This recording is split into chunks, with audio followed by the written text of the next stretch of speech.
Hello everyone, Shri IAS academy में आपका स्वागत है। जैसा कि आप जानते हैं कि श्री आईएएस एकेडमी ने मेंस बैकईयर आंसर फ्रेमिंग की सीरीज की शुरुआत की थी, जिसमें ऑलरेडी हमारे 17 पार्ट आ चुके हैं।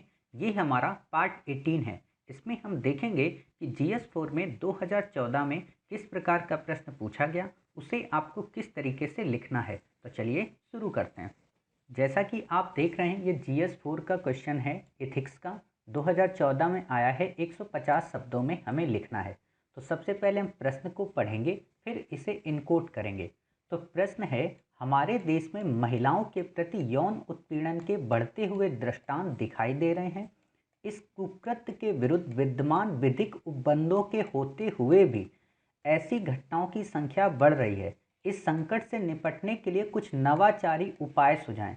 काफ़ी अच्छा प्रश्न है, इसलिए क्योंकि इस पे आपको दो तरीकों की डायमेंशन दी गई हैं और उन दो डायमेंशन से बचते हुए आपको नवाचारी उपाय पर फोकस करना है। तो जैसा कि आप देख रहे हैं, प्रश्न है, हमारे देश में महिलाओं के प्रति यौन उत्पीड़न के बढ़ते हुए दृष्टांत। क्लियर। दूसरा है कि विद्यमान विधिक उपबंधों के, अर्थात कई सारे ऐसे कानून हैं जो कि विद्यमान हैं, फिर भी ऐसी घटनाएं बढ़ रही हैं। क्लियर। और फिर आपसे पूछ रहा है कि अब आप बताइए कि इस संकट से निपटने के कुछ नवाचारी उपाय। अर्थात आपसे ये प्रश्न इस तरीके से है कि अगर आप इस पूरे प्रश्न को इनकोड करें तो प्रश्न ये कह रहा है कि हमारे देश में महिलाओं के साथ जो यौन उत्पीड़न की घटनाएं बढ़ रही हैं और इनको रोकने के लिए सरकार ने हालांकि कई सारे विधिक उपबंध बना दिए हैं, किंतु फिर भी ऐसी घटनाओं पर रोकथाम नहीं हो पा रही। इसके लिए आप हमें कुछ नवाचारी उपाय बताएं। क्लियर। समझ के पूरा प्रश्न। अर्थात ना तो आपको इस प्रश्न में ज़्यादा ये लिखना है कि कौन कौन से विधिक उपबंध हैं, ना ही आपको जो सुझाव पहले से चले आ रहे हैं उन्हें नहीं लिखना है। आपको अपनी तरफ से थिंकिंग करके नवाचारी उपाय बताने हैं। क्लियर। तो आप समझ गए।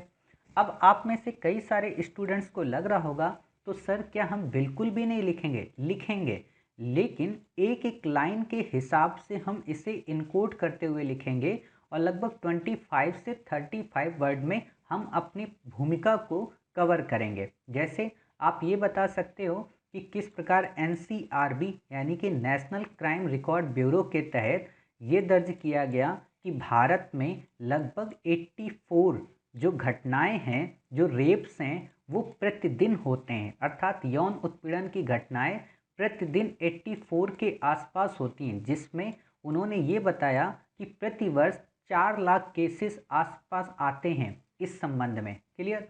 आप देखोगे 2017 में वही 3.5 लाख केस थे, 2018 में वही 3,70,000 हो गए और 2019 में वो 4 लाख के आसपास, लगभग 3.89 के आसपास केस पहुंच गए। क्लियर। तो आप ऐसे बता सकते हो कि हाल ही में जारी की गई एनसीआरबी की रिपोर्ट के तहत ये चीज़ें बताई गई। फिर आप बता सकते हो कि विधिक उपबंध कौन से हैं, तो आप उसमें आईपीसी की धारा का उल्लेख कर सकते हो, आप उसमें विशाखा गाइडलाइंस का उल्लेख कर सकते हो, आप उसमें ये बता सकते हो कि भारत के संविधान में जो फंडामेंटल राइट हैं वो कैसे इस चीज़ की श्योरिटी प्रदान करते हैं। इनको बस एक उसी लाइन में दिखाना है, आपको डिस्क्राइब नहीं करना कि विशाखा गाइडलाइन क्या है, या आपको ये भी नहीं डिस्क्राइब करना कि जो आईपीसी की धाराएं हैं उनमें कौन कौन से प्रोविज़न हैं। बस आपको बता देना है कि हाँ, आईपीसी की धारा 292 में जिक्र है, 372 में जिक्र है, ऐसा आपको बता देना है। क्लियर। और फिर जहाँ पर आपको सबसे ज़्यादा फोकस करना है वो है कि इस संकट से निपटने के लिए नवाचारी उपाय। क्लियर। इस पर आपको ध्यान देना है और फिर आपको एक निष्कर्ष देना है। समझ गए।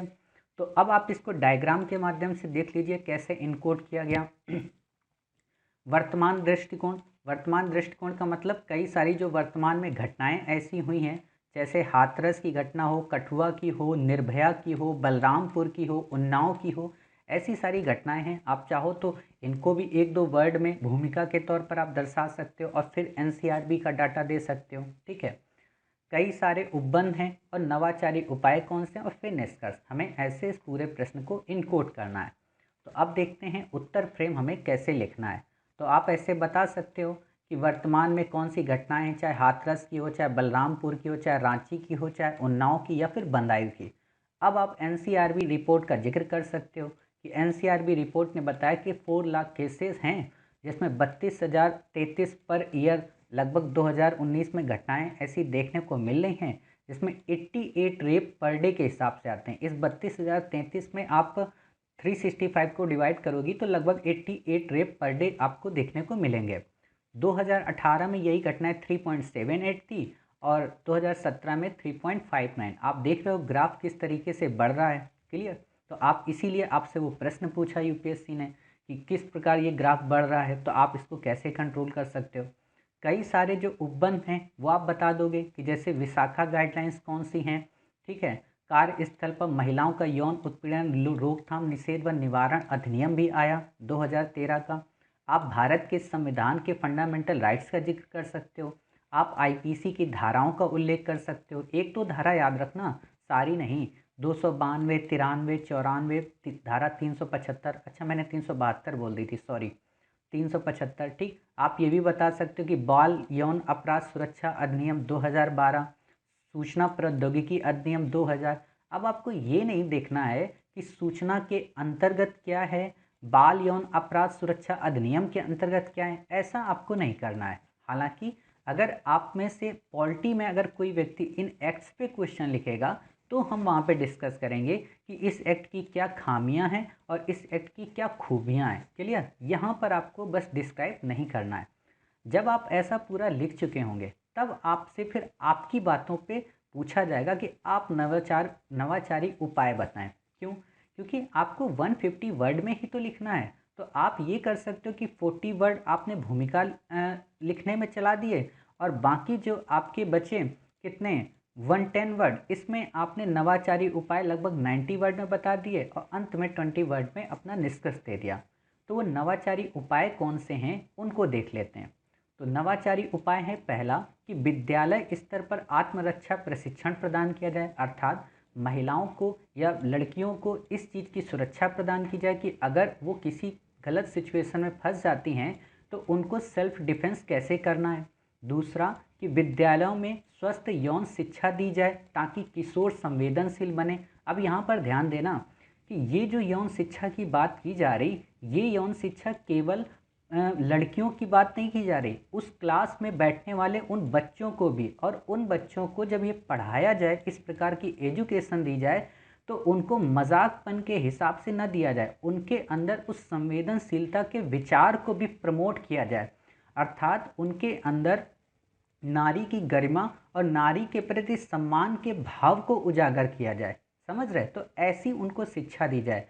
साथ ही उन किशोरियों को ऐसे संकेतों से रूबरू कराया जाए जो कि इस बात की ओर इंगित करते हैं कि हाँ ये यौन उत्पीड़न के संकेत हैं। क्लियर? तो आप इस चीज़ को देख सकते हो। साथ ही आप ये भी कर सकते हो कि मीडिया के माध्यम से जो बच्चों के माता पिता हैं उनको प्रशिक्षण दिया जाए।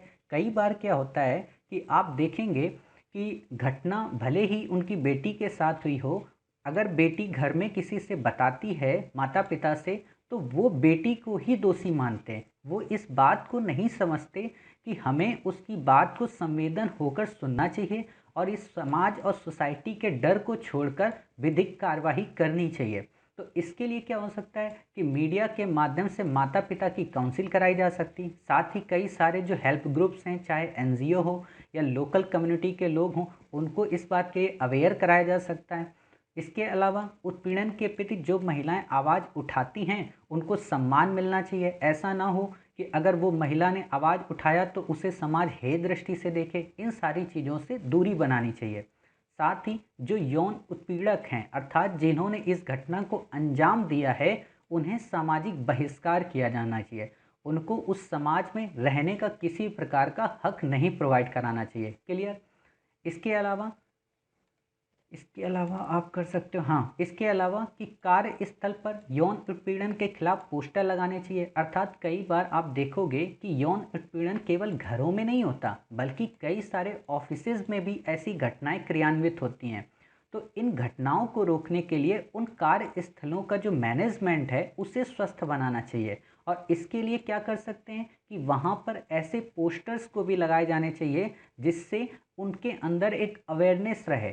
ठीक है। फिर है कि कार्यस्थल पर जब आप देखोगे किसी ऑफिस में कोई महिला वर्क करती है तो उसको अपॉइंटमेंट से लेकर उसकी रिक्तियों तक में प्रॉब्लम्स आती हैं। इसलिए क्या होना चाहिए कि वहाँ पर जो भी अपॉइंटमेंट या जो भी रिक्तियाँ हैं उन पर किसी एक व्यक्ति की नज़र ना हो, बल्कि एक पूरा पैनल हो जिसमें महिला पुरुष दोनों हो, अर्थात जब डिसीजन लिया जाए वो काफ़ी हेल्दी हो। क्लियर। उसमें पूर्वाग्रह टाइप का कोई भाव ना हो। साथ ही कार्यस्थल पर आने जाने की समुचित व्यवस्था हो। जैसे जो महिलाएं बीपीओ या कॉल सेंटर में वर्क करती हैं तो उनके आने जाने के लिए कैब की एक उचित व्यवस्था हो जिसमें सिक्योरिटी को प्रमोट किया जाए। साथ ही मी टू मूवमेंट जैसे जो मूवमेंट्स हैं इनको हमेशा आगे आना चाहिए जिससे महिलाएं अवेयर हो सकेंगी। जब आप इतनी बातें बता दोगे फिर आप बताओगे निष्कर्ष के तौर पर, वैसे भी 21वीं सदी भारत नारी सदी की बात कर रहा है, नारी तो नारायणी की बात करता है, बेटी बचाओ बेटी पढ़ाओ की संकल्पना पे आधारित है। और फिर समाज में हो रही ऐसी घटनाएं कहीं ना कहीं इन सारे इनिशिएटिव्स की प्रासंगिकता को अप्रासंगिक बनाती हैं। अतः भारत को आज़ादी की 75वीं वर्षगांठ पर इन सभी स्टेप्स पर भारत के हर एक नागरिक को आगे बढ़कर आना चाहिए। क्लियर। तो आप ऐसे कर सकते हो कि ऐसे आप ये सारी चीज़ें लिख सकते हो। हालांकि ये टॉपिक देखिए काफ़ी बड़ा होता है। जब हम वुमेन के इशू सोसाइटी में पढ़ते हैं तो वहाँ पर हम इसको काफ़ी डेप्थ में पढ़ेंगे इंडिपेंडेंट रूप से। यहाँ पर हमें केवल 150 वर्ड में अपनी इस घटना को कवर करना था, इसलिए हमने इस पर ध्यान दिया। क्लियर। उम्मीद है आपको ये इतना बड़ा दिखने वाला प्रश्न काफ़ी आसानी से इनकोड कर लिया होगा और आपको इसका एक अच्छा आंसर मिल गया होगा। तो आप समझ गए कि इतना प्रश्न वास्तव में हमसे बस 30 से 25 वर्ड्स की डिमांड कर रहा है। बाकी जो डिमांड से 90 वर्ड्स के आसपास वो प्रश्न के अंतिम भाग में। क्लियर। तो उम्मीद है आपको प्रश्न अच्छा लगा होगा। मिलते हैं एक नेक्स्ट नए प्रश्न के साथ। तब तक अपना ख्याल रखिए और स्वस्थ रहिए।